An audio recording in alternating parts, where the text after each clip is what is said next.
a hacerte la primera pregunta. Una fácil. Fácil. ¿Cuándo crees tú que comienza la decadencia española? Yo creo que has acertado perfectamente cuando Napoleón arrasa España, cuando en ese momento los virreinatos se levantan contra Napoleón y posteriormente contra España.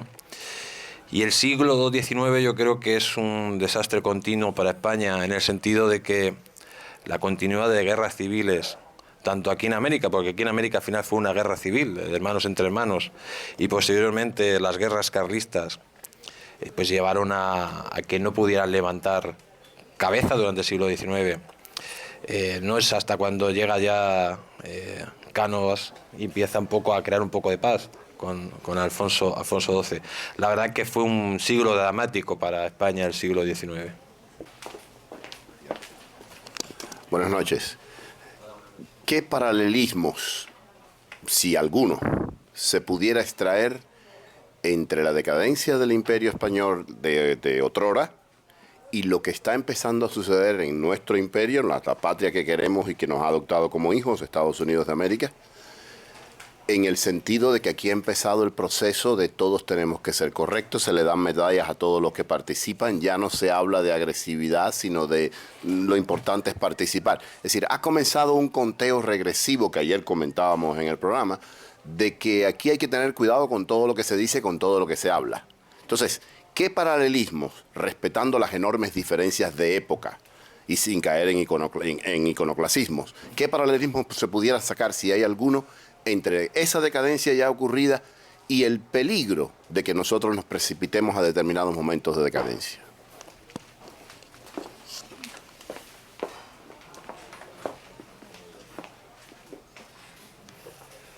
Primero te va a responder aquí el compañero y luego te responde.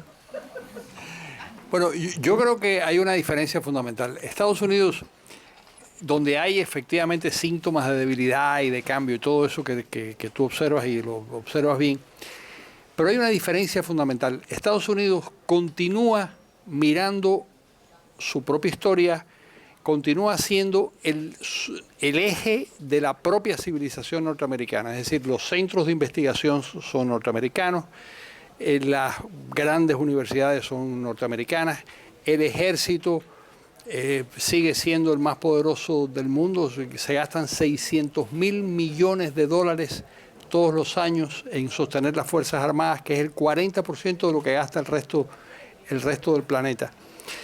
Por otra parte, se ha contraído proporcionalmente la producción norteamericana con relación al resto del mundo, pero sigue siendo el 18% de la producción del mundo, cuando es el 5% de la población.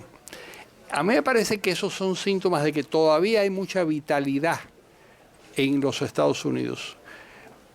Llegará un momento en el que se producirá, por supuesto, el descalabro y que probablemente no sea un momento, sino sea una etapa larga que provoque esa crisis en los Estados Unidos. Algo de esto, y ahora me refiero al paralelismo con España, porque me parece importante.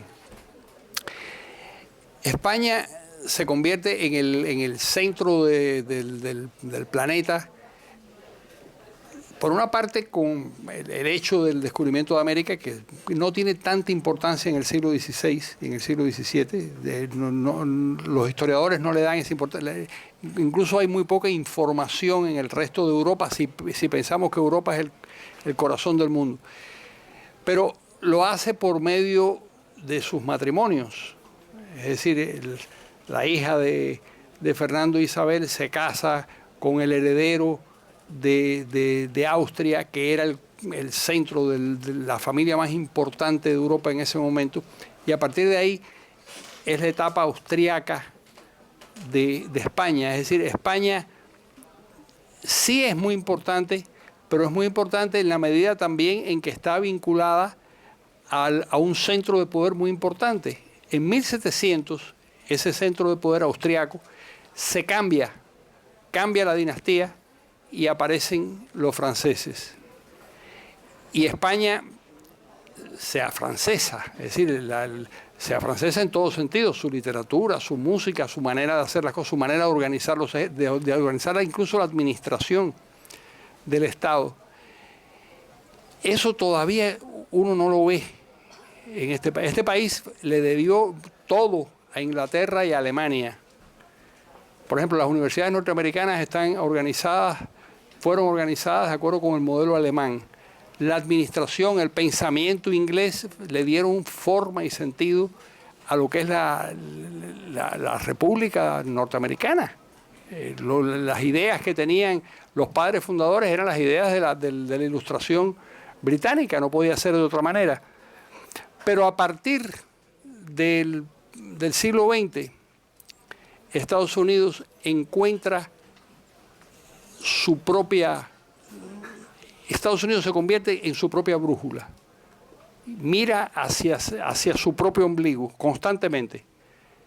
Y eso yo creo que es lo que de alguna manera determina la fortaleza de Estados Unidos hasta cierto punto. Acabo de ver un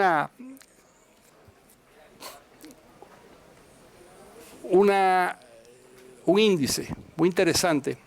Existe una institución que realiza unas 20.000 entrevistas todos los años en los 20 países más importantes del mundo sobre cuál es el país más importante, más querido, qué sé yo, en abono de lo que estás diciendo tú. Hasta ahora Estados Unidos siempre estaba en el primer lugar y los 10 primeros eran los 10 sospechosos habituales, ¿no? Inglaterra, Francia, Holanda, eso lo de siempre. El último, el 10º, era Suecia y Estados Unidos era el primero. En esta oportunidad, por primera vez, Alemania supera, en la percepción general, supera a los Estados Unidos. Por una puntuación mínima, pero lo supera. Eso puede indicar que desde cierta perspectiva, Estados Unidos sí está dejando de ser el centro del planeta. Quizás hay una vocación aislacionista también por una parte de la sociedad norteamericana que se está haciendo patente. Bueno, desde mi punto de vista, los imperios, ya lo hablamos ayer precisamente, nacen, se desarrollan y luego mueren, ¿no? Estados Unidos, ahora mismo, como tú comentabas, tiene, como los países occidentales en general, tiene un problema con eso de hablar políticamente correcto, ¿no? Que al final es una dictadura para que no se hablen las cosas como son. Eso es un gran problema que vive Occidente y, lógicamente, Estados Unidos, que lidera Occidente, pues lo va a acusar tarde o temprano. En los últimos años su política internacional ha sido muy endeble. Su política, por ejemplo, en el norte de África ha provocado un desastre. Su política con Siria hubiera provocado un desastre todavía mayor, pero el desastre ahí está. Vemos que empieza a blandear y los enemigos lo perciben. Tiene que ser muchísimo más contundente sus políticas para que no se le suban a las barbas, ¿no? Y el gran problema que puede tener, sobre todo, su gran virtud, su gran economía, su gente muy pujante, pero también es un país que está acostumbrado a vivir un nivel de vida por encima del resto. Hay países, por ejemplo, como la China comunista, pues que la gente todavía no ha llegado a esos niveles de vida y quieren llegar, ¿no? Generalmente ese tipo de personas o esos tipos de países quieren subir para arriba. Estamos hablando que los grandes peligros pues son China, Rusia, India, Irán, y Estados Unidos tiene que ponerse firme para evitar todos esos peligros. Buenas noches. Yo concuerdo con la opinión del autor en cuanto a que el punto de inflexión fue la invasión de España o la ocupación de España por parte de Napoleón. Hay quienes dicen que la decadencia empezó mucho antes con los Habsburgos, pero hubo una recuperación con los Borbones que muchas veces no se reconoce. Ahora bien, mi pregunta es la siguiente. ¿Qué llevó a los hispanos a ambos lados del Atlántico a que, al hallarse en esa coyuntura de estar sin rey, ellos se traicionasen a ellos mismos. Concretamente en el caso hispanoamericano, ellos habían estado combatiendo a los británicos durante siglos, bueno, tanto los españoles como los hispanoamericanos, hasta las invasiones inglesas de Buenos Aires, que fueron un par de años antes del incidente de Napoleón, y de buenas a primeras deciden entregarle en bandeja de plata a los británicos, al enemigo secular británico, lo que habían estado defendiendo por tanto tiempo. Quisiera saber si alguno de ustedes ha reflexionado en cuanto a qué pudo haber provocado esa acción por parte de nosotros mismos. Yo creo que el talón de Aquiles de la colonización española fue la falta de autogobierno. Eso generó una hostilidad muy grande.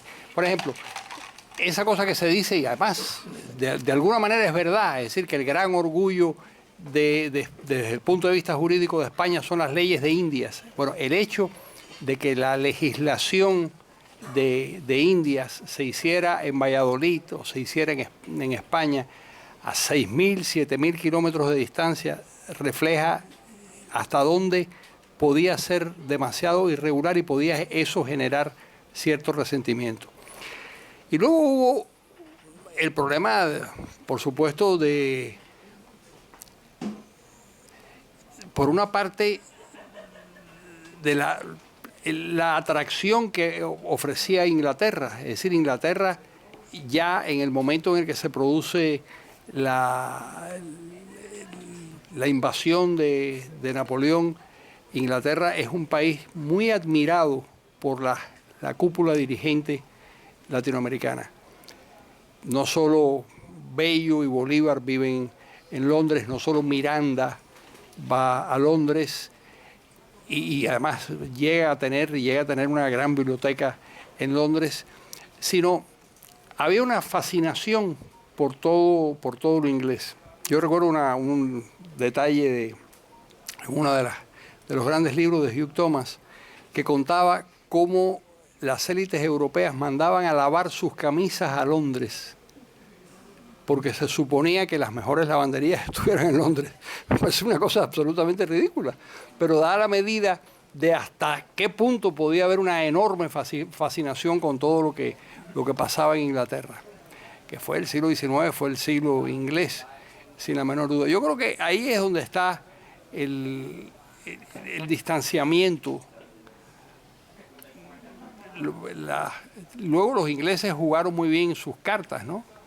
Los ingleses ayudaron a la independencia de América Latina, entre otras razones porque prevalecía el pensamiento estratégico básico desde los siglos XVII, XVIII y XIX, era el balance de poderes. Entonces la idea de un país que tenía una extensión territorial enorme, como era el caso de España, era algo que llevaba a los británicos que tenían esa rivalidad, pero una rivalidad que era una rivalidad muy curiosa, porque era una rivalidad que podía llevarlos lo mismo a pactar con España que a atacar a los españoles, que pactar con los franceses y atacar a los franceses. La razón de Estado primaba en casi todas las decisiones políticas británicas, pero fueron muy útiles para la liberación de los países latinoamericanos y entonces para la independencia de los países latinoamericanos, y eso hace que exista que existiera esa predilección, al extremo de que cuando los argentinos van a poblar un territorio enorme como el que tenía el Virreinato de La Plata, pues lo que piensan es en traer británicos, traer gente del mundo inglés, porque creen que son los grandes colonizadores.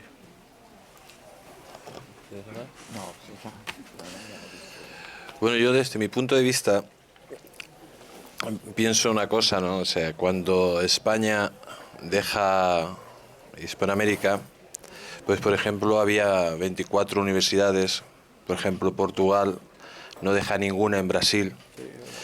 Cuando España deja Hispanoamérica se vivía mejor que en ningún lugar del mundo, mejor que en Londres, que en París, que en Madrid, que en Roma.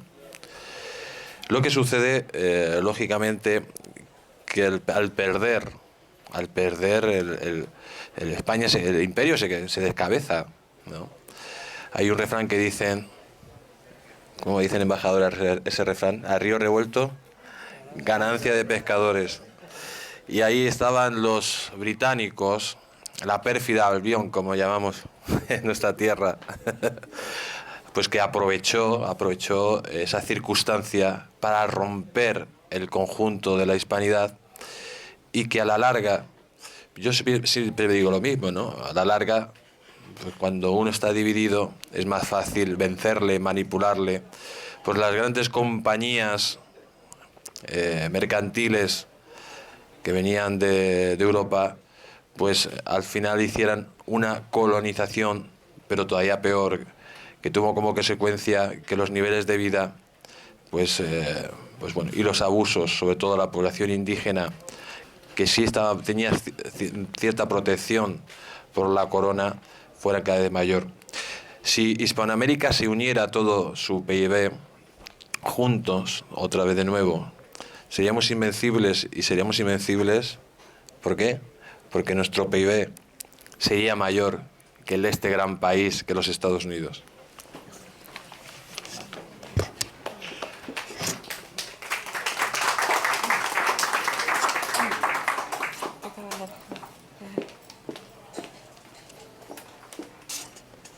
¿Qué tal? Buenas noches. Me gustaría compartir con ustedes una impresión que tengo yo, que la mayor causa de la decadencia española tiene que ver mucho con el catolicismo, realmente, porque el protestantismo tuvo un desarrollo enorme después de la Edad Media, y los más grandes centros intelectuales fueron en Alemania, como usted lo anotó, y en Inglaterra al mismo tiempo. Inclusive ahora, los centros de capacitación y de universidades más famosos del mundo son los ingleses o los anglosajones, o quizás los protestantes, mientras tanto que España ha estado bastante controlada por el catolicismo. Bueno, el catolicismo que trajeron, pues como hemos dicho antes, ¿no? Hispanoamérica tenía la primera universidad de América, se hizo en Perú, mientras que, por ejemplo, los protestantes que estaban aquí arriba, pues no tenían ni escuelas ni donde estudiar, ¿no? La evolución yo creo que no va con la religión, porque, por ejemplo, también con el catolicismo España vivió su siglo de oro de la cultura, único en el mundo, de la cultura, de la escultura, de la pintura. Yo creo que las circunstancias van cambiando, y como ha dicho aquí don Carlos, pues los ingleses cogieron el relevo con una gran capitalización, y en el sentido de que formaron su imperio y fueron desarrollándose. Cuando, digamos, estos países empiezan a subir para arriba, España empieza a ir para abajo. Eso no quiere decir que la religión fuera el eje fundamental de esa consecuencia, ¿no? Yo creo que estamos hablando ahora, por ejemplo, si China se convierte en la primera potencia mundial, ¿por qué es? Porque los protestantes han decaído y no han sido capaces de llegar la tecnología a lo máximo. Yo creo que la religión, tanto en un lado como otro, no es una consecuencia fundamental, porque lo vimos a lo largo de la historia. Lo que pasa es que los países van desarrollándose y van consiguiendo, pues, cuotas de poder y de estabilidad, y los países protestantes, pues ahora, digamos, gobiernan el mundo, ¿no? Japón no es protestante ni católico. Exactamente. Buenas noches. Yo quiero hacer un comentario. Yo soy dominicano. Realmente la historia de mi país es una historia que va de un desastre en otro hasta la actualidad, ¿sabes? Es una cosa que da pena a veces leerla, ¿sabes? Porque es una historia que desde el descubrimiento hasta ahora uno ve que ha sido una metida de pata detrás de la otra. Realmente creo que ha sido el único país en toda Latinoamérica que después que fue ya independiente volvió a ser español de nuevo. O sea que nosotros en cierta forma admiramos la cultura española y todavía, ¿sabe? Tenemos mucha influencia. Pero resulta que, por ejemplo, yo creo que todo viene en un paquete. ¿Sabe? Todo, o sea, el problema de la religión, el problema del momento histórico es algo muy importante. Porque realmente la decadencia de España comienza porque España no estaba preparada para poder tener un territorio tan grande.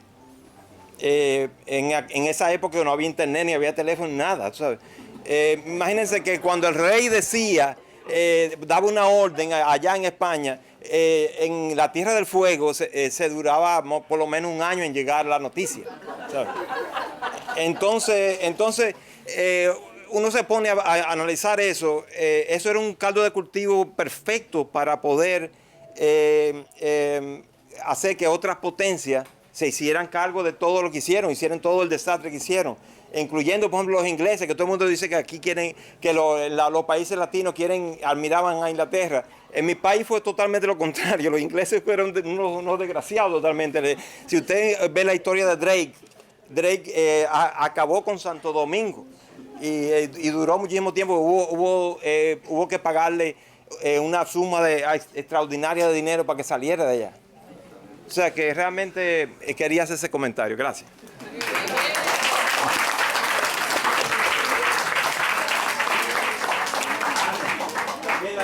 La primera universidad fue la de Santo Domingo, no. ¿Qué tal? Buenas noches. Bueno, un poco comentando lo que decía el caballero acá, no creo que parte de todo lo que fue el Imperio Hispano ha sufrido la injerencia británica de la manera que la influyó en el Cono Sur, ¿no? Habría que diferenciar, por una parte, la política con lo económico, es decir, en lo que es hoy Argentina y Chile y Uruguay,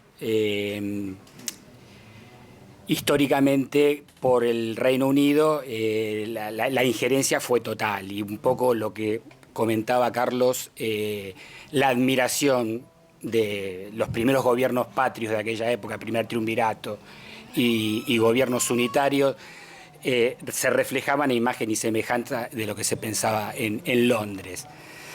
Eso fue muriendo, yo creo, a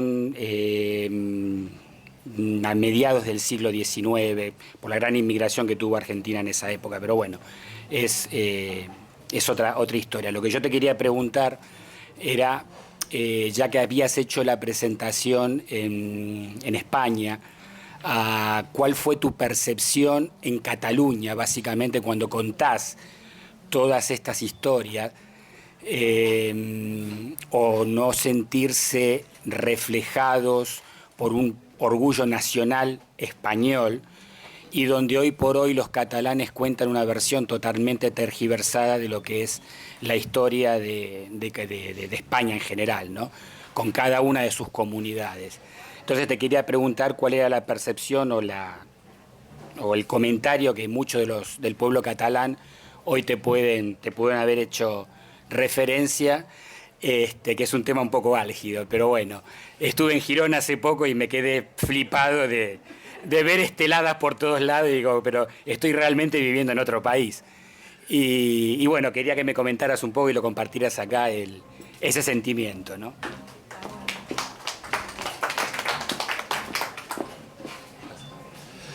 Muchas gracias, porque lo primero que hay que decir que no hay nada más español que ser catalán.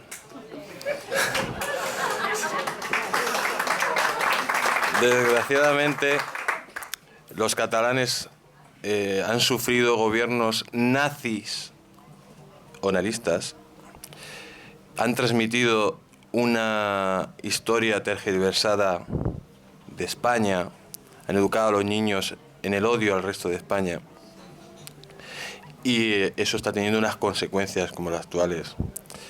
Yo creo que el pueblo de Cataluña, que son tan españoles como el resto, poco a poco irá recuperando la cordura. Y de hecho, creo que es una minoría lo que pasa, que está ahora mismo gobernando ciudades y está, o sea, creo que es una minoría y tarde o temprano el sentido común volverá. Pero todo lo que relatan esos nacionalistas es una falsedad continua de la historia, una manipulación tremenda que no tenemos que aguantar y no tenemos que permitir. Pienso que esa manipulación tiene que acabar, porque no podemos tener a los niños educados en la mentira y en el horror.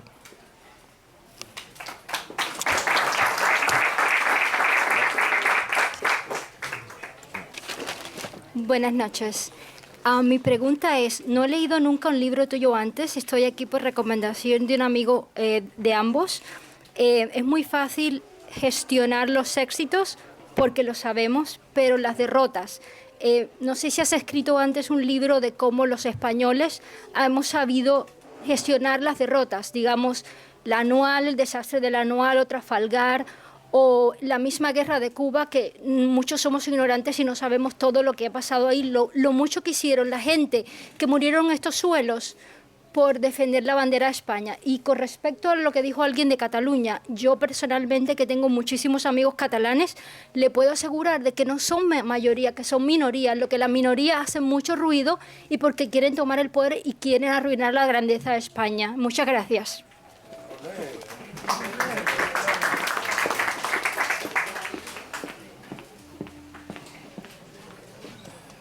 Bueno, en primer lugar, sé que eres amiga del gran escultor Salvador Amaya. Para que la gente conozca a Salvador Amaya, ya es una persona... Por cierto, hay esculturas de Salvador Amaya en el libro. La de Blas de Lezo, que está en Madrid, la ha hecho Salvador Amaya, la Isabela Católica o el Gran Capitán. Pues hombre, las gestiones de las derrotas generalmente cuesta más, ¿no? Cuesta más, y a todos nos pasa, a todos nos gusta pues hablar de lo bueno. Es verdad que esas personas dieron todo por su país y que se dejaron no solo una derrota militar, sino se dejaron el corazón y el alma en tierras lejanas. Y a todos ellos son motivo de orgullo y de honor. Por ejemplo, recordemos a los héroes de Valer, únicos, cómo lucharon hasta sus últimas consecuencias, o en Santiago de Cuba también, ¿no? Yo creo que para mí tienen tanta admiración esas personas que dieron la vida por su país como los grandes héroes que hablamos en la actualidad.